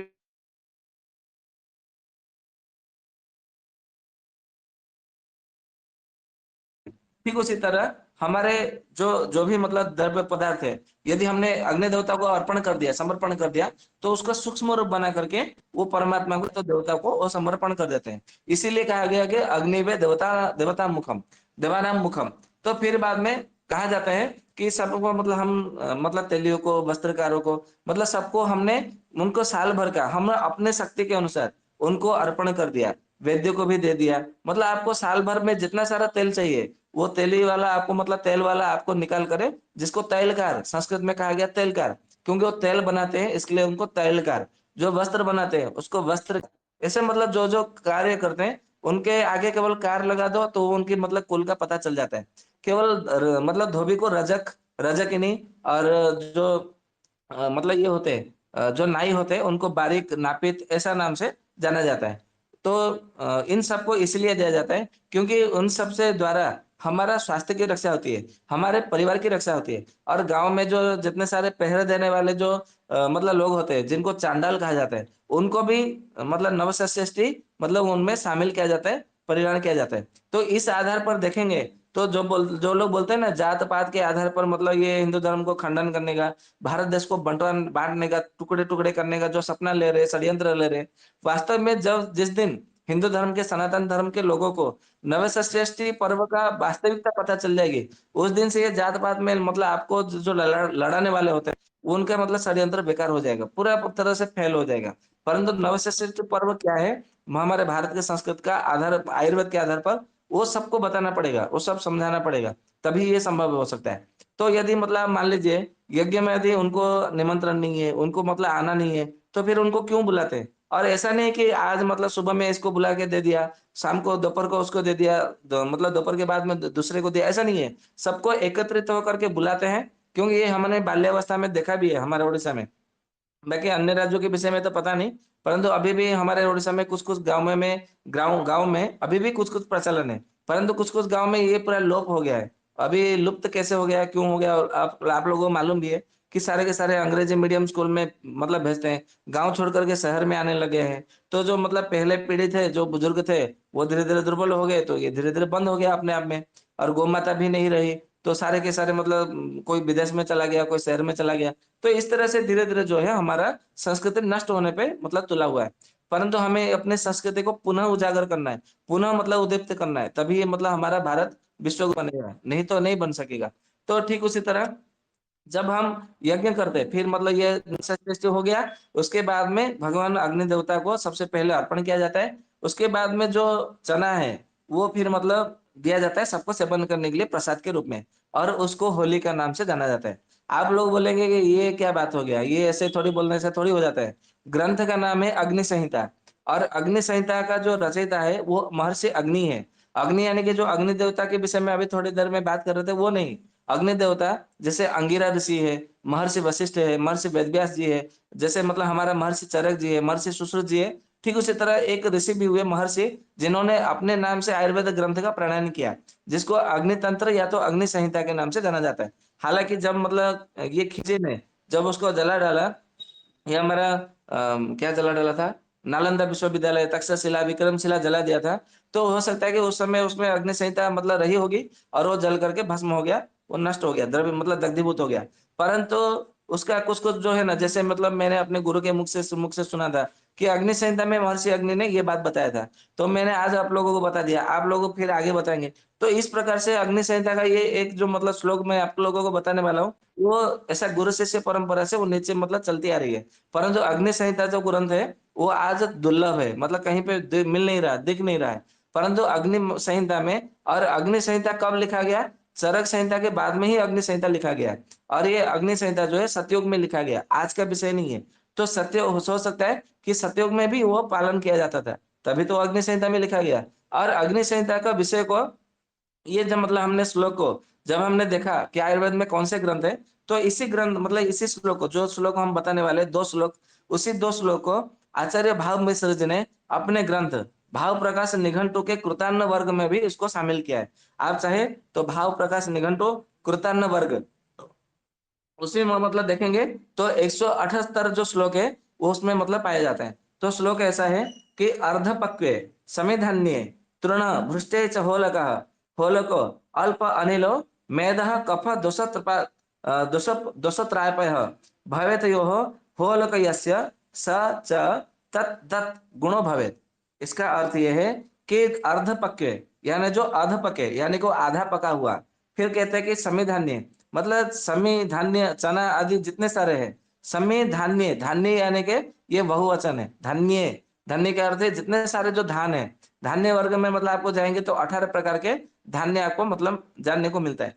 तो हम जब मतलब होलिका दहन भी मतलब करते हैं, तो वहां पे भी हम 18 प्रकार के धान में से किसी ने तिल ले लिया, कोई चना ले लिया, कोई ज्वार ले लिया, कोई जौ ले लिया, किसी ने धान ले लिया, किसी ने गेहूं ले लिया, तो किसी ने बाजरा ले लिया, किसी ने मतलब जो अपने-अपने हिसाब से मतलब लेते हैं वहाँ पे समर्पण करने के लिए। तो उन्होंने कहा है, सबसे पहले महर्षि ने कहा है और बाद में आचार्य भाव मिश्र जी ने भी कहा है। अब आप लोग सोचेंगे कि भाव मिश्र के मतलब जी ने ही क्यों कहा है? ऐसा इसीलिए कहा है, ऐसा मैं समझता हूँ कि मतलब जब तक मतलब ये जो खिलजी मतलब आया था हमारे भारत में, ये मतलब जलाने के लिए या तो जो भी मतलब कुछ करने के लिए। तो ऐसा माना माना जाता है कि भाव मिश्र जी उस समय मतलब रहे होंगे, तो उनको ये मतलब अच्छा लगा होगा, तो उन्होंने यहाँ पे लिख दिया होगा। तो भाव प्रकाश जो है वो नष्ट नहीं हुआ होगा, या तो फिर किसी प्रकार से ये बच गया है, आप ऐसा समझ सकते हैं। बाकी अन्य किसी ग्रंथ में इसलिए नहीं है क्योंकि उस समय जैसे अभी चरक संहिता का जो भी मतलब श्लोक है, जो सूत्र है, वो अन्य ग्रंथों में मतलब कोई आपको नहीं मिलता है। इसलिए नहीं मिलता है क्योंकि चरक संहिता आज भी मतलब मिलता है, हमें उपलब्ध ही है। तो हम चरक संहिता पढ़ते तो चरक संहिता का फिर दूसरे ग्रंथ में मिलेगा, तो आपको लगेगा अरे ये श्लोक तो चरक संहिता में फिर इसमें भी है, इसको क्यों पढ़ना है? तो कोई नहीं पढ़ेगा। इसीलिए चरक संहिता का, सुश्रुत संहिता का, अष्टांग संग्रह का, अष्टांग हृदय का, जो सारंधर संहिता का जो ग्रंथ है, ग्रंथ का जो श्लोक है वो दूसरे ग्रंथों में नहीं मिलता। परंतु प्रकाश में इसलिए मिलता है क्योंकि भाव प्रकाश जी ने सभी ग्रंथों का सार भाग निकाल करके मतलब यहाँ से एक दो श्लोक, वहां से एक दो श्लोक, वो सारा का सारा मतलब निकाल करके, और भाव मिश्र जी ने कहा है कि ये जो मेरा ग्रंथ है, मेरा अपना ग्रंथ नहीं है, ये सारोद्धार ग्रंथ है। मतलब सभी आयुर्वेद का इसमें सार भाग हमने यहाँ पे प्रकट किया है। तो आप मतलब भाव प्रकाश पढ़ेंगे ना तो बहुत अच्छा लगेगा। तो भाव प्रकाश निघंटु में सारे मतलब सभी प्रकार के द्रव्यों के विषय में बहुत अच्छे से बताया गया है। और चौखंबा जो प्रकाशन है आपको मतलब भाव प्रकाश निघंटु आपको वहाँ पे मिल जाएगा। तो भाव प्रकाश निघंटु में यहाँ पे मतलब बताया गया है, और अध्याय का नाम है कृतान्न वर्ग। श्लोक संख्या है 178। तो उसमें ऐसा कहा गया है कि जो अधपके संविधान्य चना आदि जो भी मतलब जो तृण की मतलब अग्नि में भून करके जो भून देते हैं, उसको हो रहा, हो लकहा, हो लह, होली ही, होरी ही, हो रहा आदि नामों से उसको मतलब वर्णन किया जाता है। और उसके बाद कहते हैं कि भवेत यो होलको, मतलब होलक है या तो होली है या हो रहा है, वो जो है हमारे मतलब शरीर के लिए बहुत अच्छा लाभदायक है। क्या लाभदायक है? तो बोलते हैं कि थोड़ा सा वो वात को बढ़ाता है, क्योंकि वो थोड़ा अनिल मतलब अल्प अनिल, अनिल यानी कि वायु, अल्प अनिल यानी कि थोड़ा सा वायु को बढ़ाता है। फिर कहते हैं कि मेदा कफा दोष त्रयापह, मतलब ये मेद धातु को नष्ट करता है, मतलब जो मेद जिनका धातु बढ़ा हुआ है, मतलब मेद धातु नहीं, जो मेद यानी कि चर्बी बढ़ा हुआ है, उसको समन करता है। कफ यदि शरीर में है तो उसको समन करता है। और वो वात पित्त कफ तीनों दोष को समन करता है। यदि आप उसके बाद में पीपल से बनाया हुआ, मतलब यदि आपने उबाला हुआ यदि आपने दूध पी लिया तो तीनों दोष का समन कर देता है। तो उसके बाद में फिर क्या कहते हैं कि यदि जिस मतलब हो रहा को यदि आपने दूध के साथ में उबाल करके यदि आपने परमान्न बना लिया, परमान्न यानी कि जो पायस परमान्न यानी कि खीर जो बोलते हैं, खीर बना करके यदि आपने सेवन किया प्रतिदिन रात को ये चैत्र का महीने में, तो आपको बहुत अच्छा मतलब परिणाम मिलेगा। तो चैत्र के महीने में जो सबसे पहला जो मतलब पूर्व दिन है, इसको होर का नाम से या तो होलक के नाम से जाना जाता है। और इसको मतलब ये जो जितने सारे जो क्रिश्चियन लोग आए हमारे भारत में या तो मुगल जितने आए मुसलमान लोग आए, तो उन लोग को होलक हो रहा का ये सब मतलब हो रहा, ये मतलब उनको पता ही नहीं चल रहा था। तो वो लोग क्या करते थे कि इसको मतलब शॉर्टकट नाम रख लिया। जैसे आजकल मतलब नाम रख देते ना कि जैसे मतलब किसी का नाम अखिल कुमार है, तो बोलते थे मैं एके हूँ, मतलब ऐसा बोलते हैं ना तो शॉर्टकट। तो इसको भी मतलब उन लोगों ने क्या किया, ये हो रहा होला ये इसका मतलब ये होली है, मतलब उनको होली के नाम से मतलब वो कर दिया है। बाकी ये होली डे नहीं है, ये होली पर्व नहीं है, ये होलक पर्व है। और ये नवसस्यष्टि पर्व है, ये दूसरे को सुख देने का, दूसरों को शांति देने का, दूसरों को मतलब उपकार में आने का, क्योंकि उपकार और महामखा ये आपको मतलब समझना चाहिए। अगर इसका ऐसा हम क्यों करेंगे? आप बोलेंगे कि हमको मतलब गेहूँ यदि हमने मतलब इतना मात्रा में हमने सेवन और हाँ, नए-नए कपड़े देना और जो वर्ष भर में जितना हम मतलब देना है, वो दे देंगे। मतलब वैद्य को दे दिए, तो हमारे घर में, परिवार में किसी-किसी जिस किसी को भी मतलब कभी बीमार पड़े, तो सीधा घर पे मतलब वहाँ पे वैद्य के पास जाते थे, तो वैद्य वहाँ पे औषधि बना कर के दे देते थे। तो वो पैसे नहीं माँगते थे। फिर आपके घर में मतलब कोई साग-सब्जी बनी या तो थोड़ा मतलब कुछ हुआ, मन हुआ, तो किसी त्योहार पे या जो किसी मतलब मांगलिक कर्म में फिर वैद्य को कोई दक्षिणा दे दिया, या तो उनको नए कपड़े दे दिया, या तो खाने के लिए उनके घर में बना खाना बनाने के लिए कोई साग-सब्जी दे दिया। तो इस प्रकार से जो हमारे जो पुराने मतलब जो मतलब जो परंपरा है, जो संस्कृति है हमारे भारतवर्ष की, ये इस तरह से चलती थी। तो किसी को कोई गरीब नहीं होता था, कोई दरिद्र नहीं होता था। गरीब तो बात है, कोई दरिद्र नहीं होता था। कोई भूखमरा मतलब से कोई भूख से नहीं मरता था और कोई दुखी नहीं होता था, कोई अशांत नहीं रहता था, कोई रोगी ही नहीं रहता था। क्योंकि वैद्य को तो मतलब पूरे गाँव के यदि मान लीजिए कि मेरे पूरे गाँव में 1000 लोग रहते हैं, तो उनमें से यदि 900 लोग मतलब दे दिया, या तो मान लीजिए कि 100 घर रहते हैं। उनमें से यदि 80 घर या तो 60-70 घर के लोगों ने भी वैद्य को यदि मतलब दिया है, मतलब नवें षष्ठी पर्व मतलब पालन करके, तो आप 40 घरों ने मतलब बिल्कुल नहीं दिया, तो भी वैद्य मतलब थोड़ी इतना ध्यान में रखता है कि वो घर से मतलब मुझे कुछ नहीं मिला, वो ध्यान में नहीं रखता था।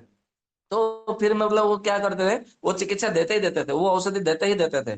तो ऐसे में कोई रोगी जो है ना, कोई मतलब किसी गाँव में, किसी घर में कोई रोगी ही नहीं रहता था। और वो सबको 1-2 पुड़िया मतलब ऐसे बना करके दे देते थे, क्योंकि वो वैद्य बना बोलते थे, सबकी निगरानी में सबको ध्यान देते थे। "ए तू ऐसा क्यों कर रहा है? तुझे रोग होगा, ऐसा नहीं करना, तो ऐसा आइंदा नहीं करना।" तो वो सबको ध्यान देते थे। ऐसा कहा जाता है कि वैद्य के पास में, धोबी के पास में, ग्वाले के पास में और तेल वाले के पास में, वैद्य के पास में और जो मालाकार है यानी जो फूल देने वाला है, उसके पास में और नाई के पास में, इन लोगों के पास में जिनके घरों की कुंडली होती है। कुंडली यानी कि आप ये ना समझे कि आजकल जो मतलब मतलब टीवी सीरियल में आते हैं कि आपका जन्म स्थान बता दो, जन्म समय बता दो, जन्म स्थान बता दो और जन्म तिथि बता दो तो हम आपका भविष्य बता दें। वो वाला कुंडली नहीं।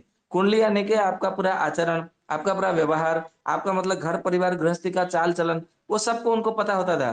तो बड़े आपके मतलब सहयोगी होते थे, वो इसीलिए होते थे कि जैसे आज मतलब किसी को भी हम मतलब खाने-पीने के लिए देते हैं तो कितना बड़ा उदार हो जाते हैं। अरे वाह! मेरा मालिक कितना अच्छा है, वो भाई कितना अच्छा है। मुझे खाने के लिए देते हैं, पीने के लिए देते हैं, मेरा कितना ध्यान देते हैं, नया कपड़ा देते हैं, बीच-बीच में मुझे खर्चा करने के लिए पैसा भी देते हैं। तो वो आपका मतलब बड़ा यश गान करता है और आपके विषय में ध्यान रखता है कि भगवान उनको सदा भला रखे। जैसे मतलब आजकल गोविंद भाई, अरुण भाई, दीपक भाई वो सब मतलब देते हैं, आपको सभी अच्छी सेवा देते हैं। जय हिंद भाई भी आपको सेवा देते हैं, सुशील भाई भी आपको एक्यूप्रेशर के विषय में बताते हैं।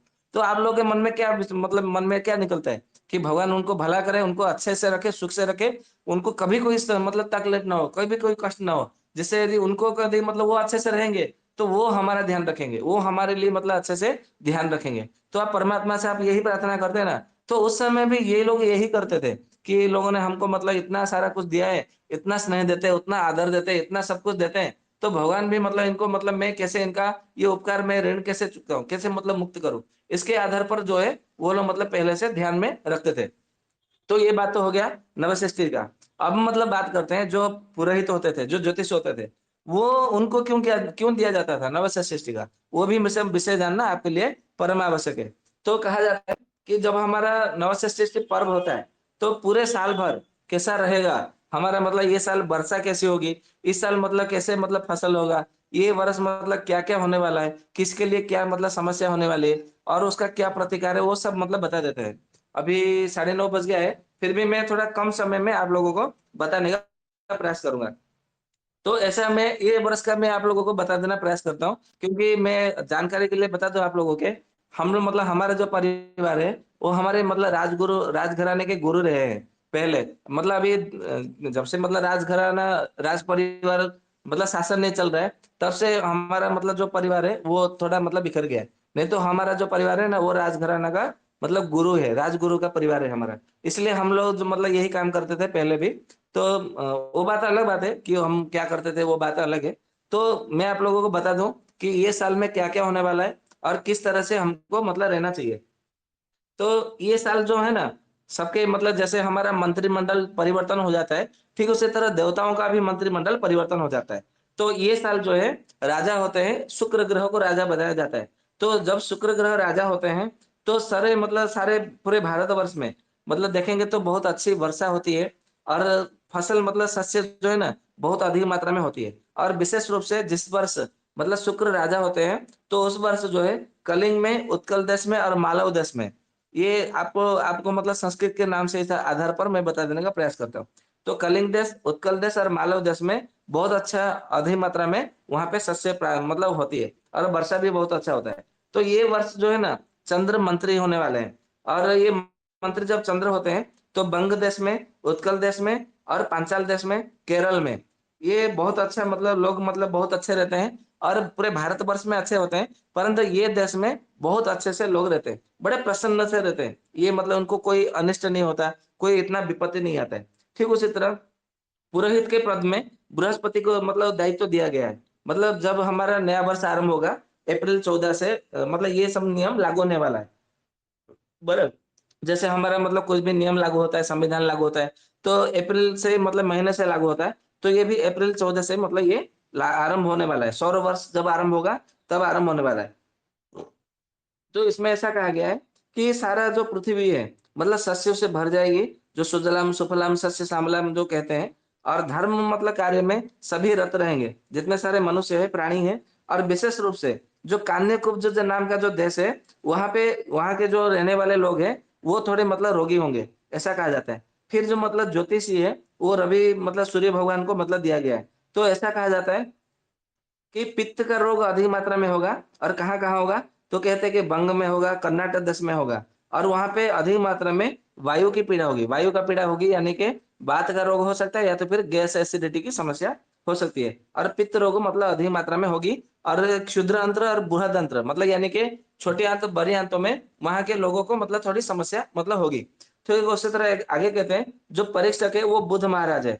तो अंग देश में, बंग देश में मगध है यानी मगध यानी कि बिहार को आपको समझना चाहिए। तो अंग, वंग, मगध में मतलब अधिक मात्रा में लोगों का विक्षोभ होगा, मतलब जन आंदोलन होगा और जल की भय होगी, यानी कि पानी से कुछ ना कुछ समस्या मतलब होगी।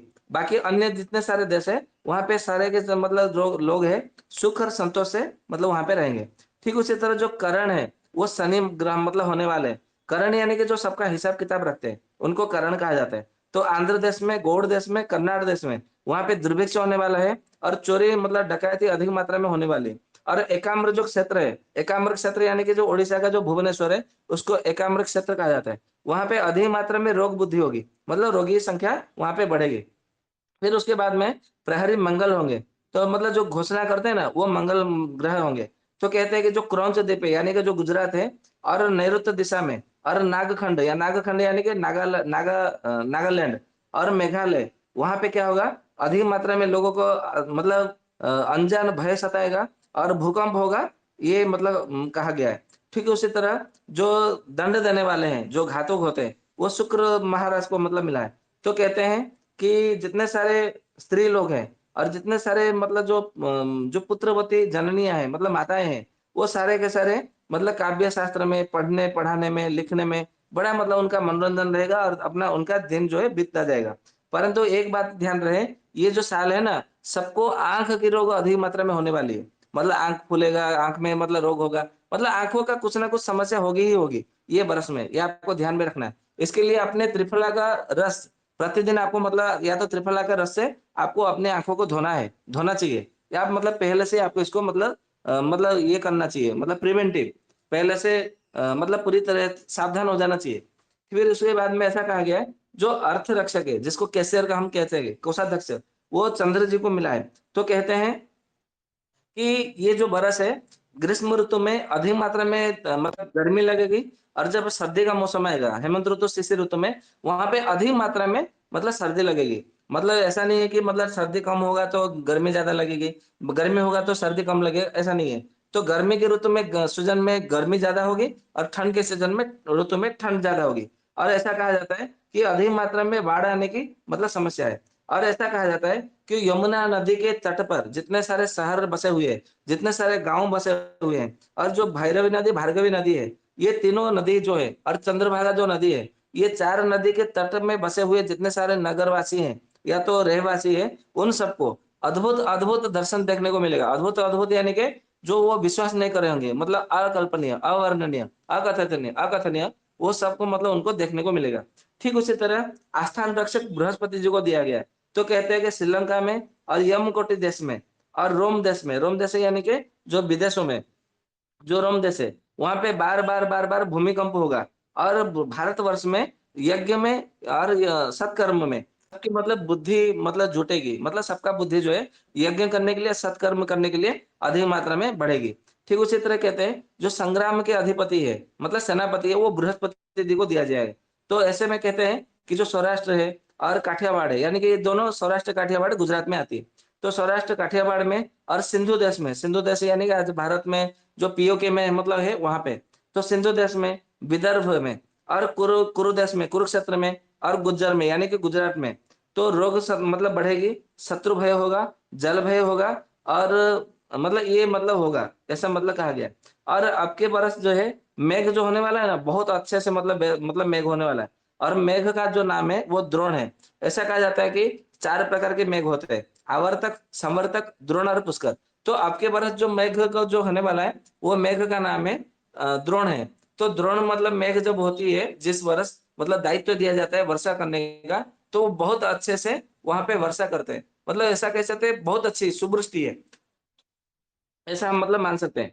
तो फिर कहते हैं कि जब मतलब मेघ होती है तो उसमें क्या-क्या मतलब धान फसल मतलब हो सकता है। तो उसमें ऐसा कहा गया है। तो सबसे पहले धान के विषय में बात करते हैं।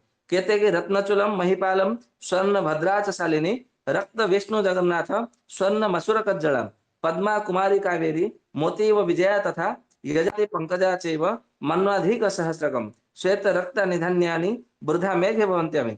इसका अर्थ यह है कि रत्न जो धान है, रत्नचूल धान है, महिपाल धान है, मतलब ये सब धानों के नाम है। तो स्वर्णभद्रा धान है, शाली धान है, रक्त धान है यानी लाल धान है, विष्णु धान है, जगन्नाथ धान है, स्वर्ण मसूर धान है, कजोला धान है, कजला यानी कि काला धान, उसको कजला धान कहते हैं, पद्मा धान है, कुमारी धान है, कावेरी धान है, मोती धान है, और विजया धान है, और यजाति धान है, पंकज धान है, मन्वाधिक धान है, सहस्त्रकम धान है। सहस्त्र के यानी कि जिसमें अधिक मात्रा में बीज पाए जाते हैं, मतलब थोड़ा-सा भी मतलब सिंचाई मतलब खेती करते हैं, तो उसमें अधिक मात्रा में सबसे बीज अधिक होते हैं, तो उसको सहस्त्रकम कहा जाता है। तो सहस्त्रकम मतलब नाम का जो धान है, वो अधिक मात्रा में होगा। फिर श्वेत धान यानी कि सफेद रंग का जो धान है, फिर रक्तनी धान है, और ये सारे के जो धान है, वो अधिक मात्रा में मतलब खेती बहुत अच्छा होगा। मतलब क्योंकि ये बरस जो है अधिक मात्रा में वर्षा होने वाली है। यदि आपने दूसरा कोई धान का यदि खेती किया, मतलब खेती किया, तो वो हो सकता है वो बाढ़ में बह जाए, या तो नष्ट हो जाए, या तो फिर पक जाए, वो पूरा मतलब सड़ जाए। इसके लिए इन इन धानों का आपको खेती करना चाहिए। फिर आगे कहते हैं कि फल कौन-सा मतलब होना चाहिए, या तो यूँ कहें कि कौन से फल आपको अधिक मात्रा में मिलेंगे, और ये फल आपके यदि सेवन किया ये वर्ष में, तो आपका स्वास्थ्य जो है बहुत अच्छा रहेगा। तो कौन सा फल हमें ये मतलब वर्ष में आपको सेवन करना चाहिए, मतलब आने वाले वर्ष में। तो सबसे पहले कहा गया है कुष्मांड। कुष्मांड यानी कि जिसको कुम्हड़ा या तो पेठा कहा जाता है, तो पेठा ये साल में बहुत अधिक मात्रा में पाया जाएगा। फिर कहते हैं कि करकटी, करकटी यानी कि ककड़ी, तो ककड़ी अधिक मात्रा में फल होगा, और आपको ककड़ी खाना भी चाहिए। फिर कहते हैं कि तुम्बी, तुम्बी यानी कि लौकी को जो लौकी कहते हैं, वो अधिक मात्रा में ये वर्ष में होगा, तो लौकी का भी आपको सेवन करना चाहिए। फिर कहते हैं कि वार्ता की यानी कि जो बैंगन, रिंगण होता है ना, वो अधिक मात्रा में ये वर्ष से आपको मिलेगा। फिर कहते हैं कि कचमूलिका, कचमूलिका यानी कि जो मूली होता है, शाक मूली, वो अधिक मात्रा में आपको मिलेगा ये वर्ष में। इसके लिए आपको सेवन करना चाहिए। फिर कहते हैं कि कंदमूल, कंदमूल यानी कि जो जंगल में जो रहते हैं वो सारे के सारे कंदमूल सेवन करते हैं, तो कंदमूल होगा और सेवन करना चाहिए। फिर उसके बाद में कहते हैं कि च्यूत, च्यूत यानी कि आम का दूसरा नाम है च्यूत। तो आम का अधिक मात्रा में आपको ये वर्ष देखेंगे तो चारों ओर आम को अधिक मात्रा में पाया जाएगा, और आम सस्ता भी होगा, और आम को प्रचुर मात्रा में सेवन करना चाहिए। तो क्योंकि ये अधिक मात्रा में होगा, जिसको अचार बनाना हो वो अगले महीने में उसको संग्रह करके अचार बना सकते हैं।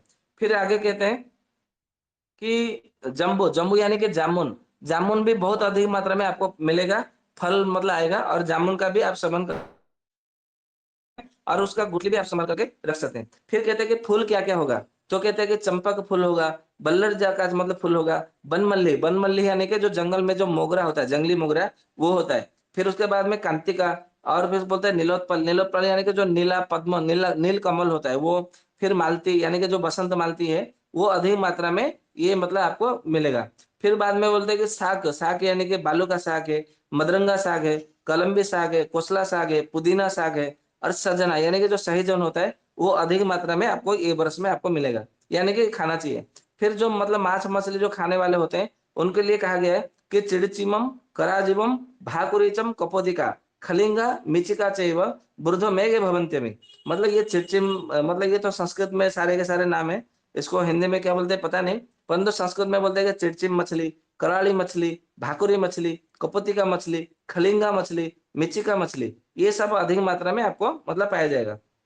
और ऐसा कहा जाता है कि ये साल में अधिक मात्रा में मतलब 100 दिन वर्षा होगी, और 100 दिन में से 50 दिन जो है समुद्र में वर्षा होगी, और नदी पर्वतों में 30 दिन वर्षा होगी, और केवल जो भारतवर्ष में मतलब देश में केवल 20 दिन वर्षा होगी। तो ये अधिक मात्रा में वर्षा होने का ये संकेत है। और कहा जाता है कि जो चैत्र मतलब जो चैत्र का महीना है, वहां पे जितने सारे जो, क्योंकि ये समय ये जो साल है, समुद्र का जो चक्र है वो रोहिणी नक्षत्र में पड़ता है, तो रोहिणी नक्षत्र के तट में पड़ता है, इसके लिए ये साल भारी मात्रा में वर्षा होगी, और हो सकता है ये बाढ़ भी मतलब आ सकता है, ऐसा कहा जाता है।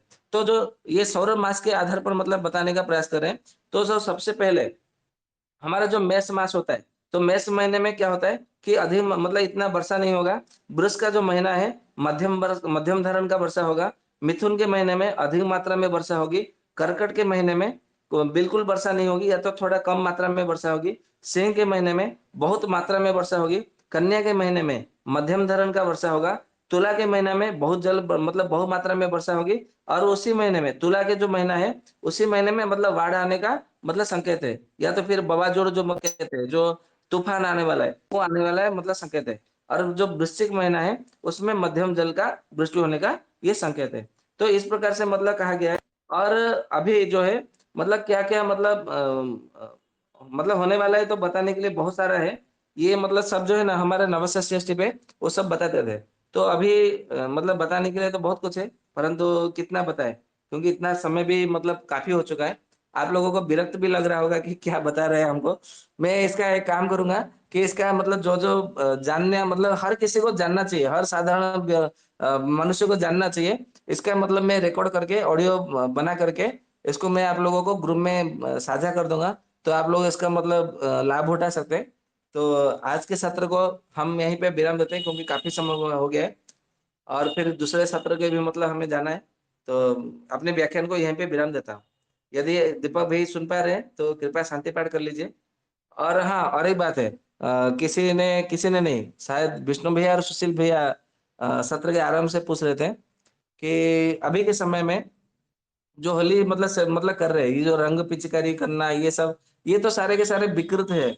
ऐसा मतलब रंग पिचकारी करना ऐसा मतलब कहीं नहीं है। परंतु ये जो नवसृष्टि पर्व में कुछ मतलब है, जो दूसरे दिन सारे के सारे मतलब उत्सव मनाते हैं, क्योंकि हमको मतलब नया कपड़ा मिला, हमको मतलब साल भर के लिए हमको मतलब भोजन मिला, ये सब मिला। तो सारे गांव के लोग, सारे शहर के लोग, सारे नगर के लोग, नगरवासी रहवासी बड़े उत्सव मनाते थे। तो उत्सव मना करके एक प्रकार से वो मतलब पंच प्रकार के पंच वर्ण रंग मतलब बनाते थे।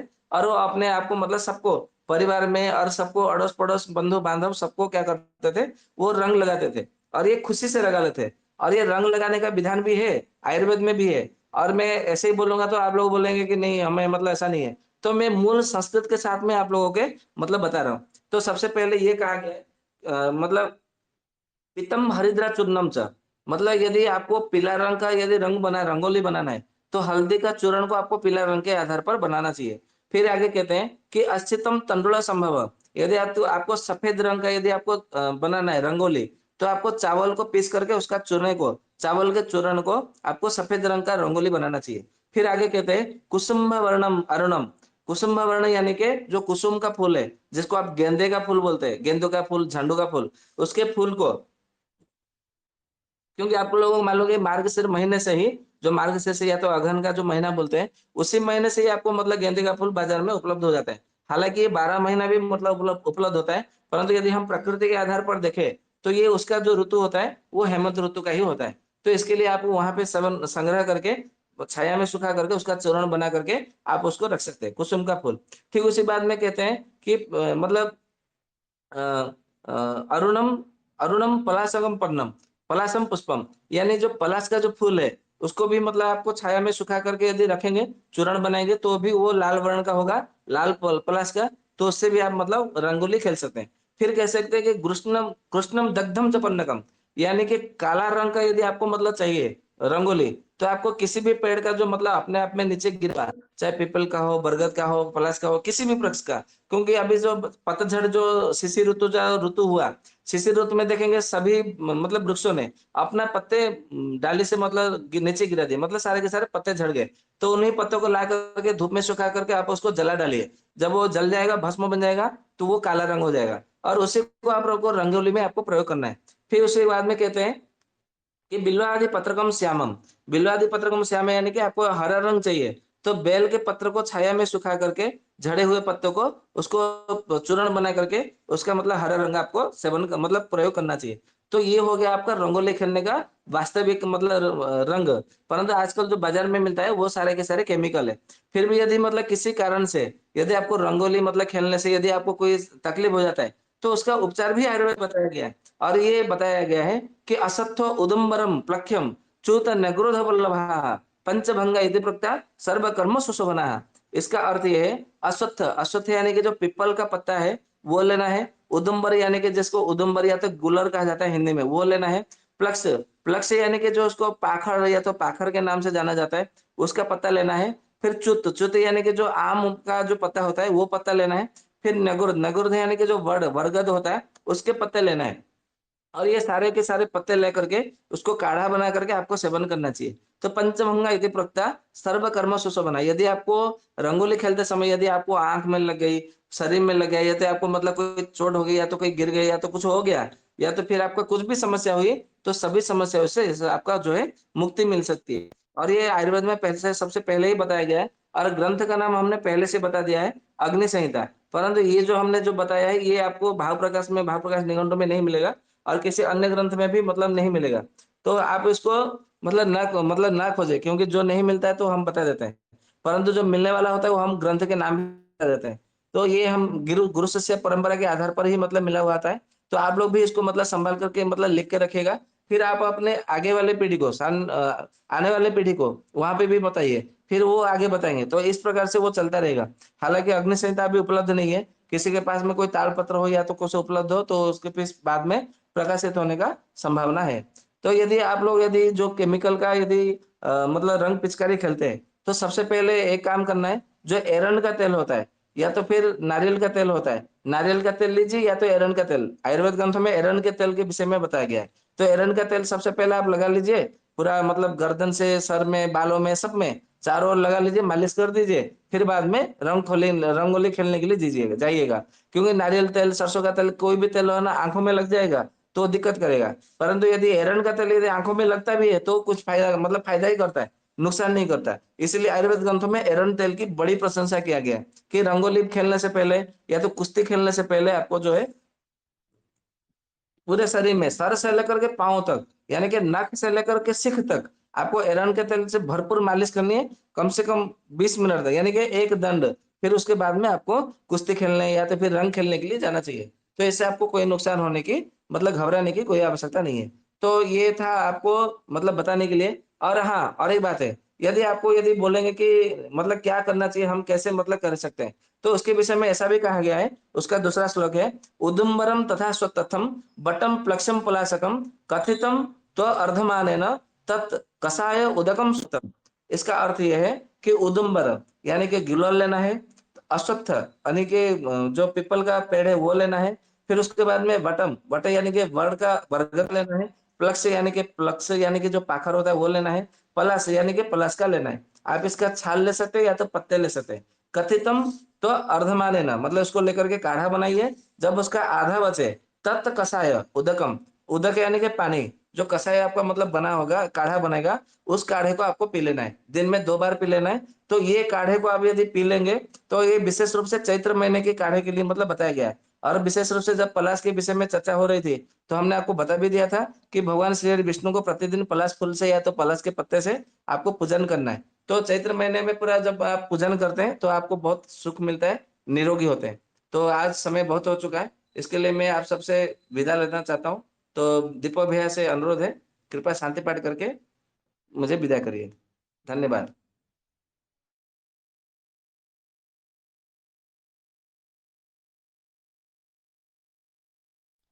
हम्म, दीपक भैया सुन पा रहे हैं?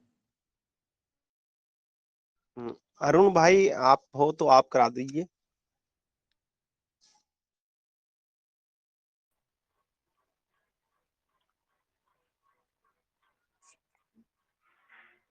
ओम सभी को नमस्ते।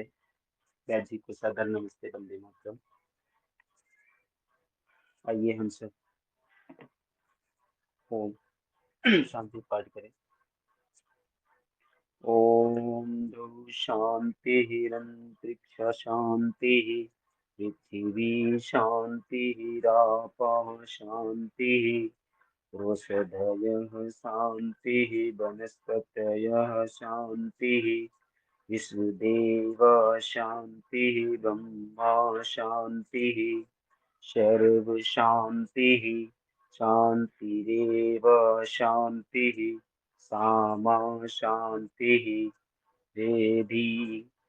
ओम शांति शांति शांति। ओम शम। आप सभी को वंदे मातरम। भैरा जी दीक्षित अमर रहे।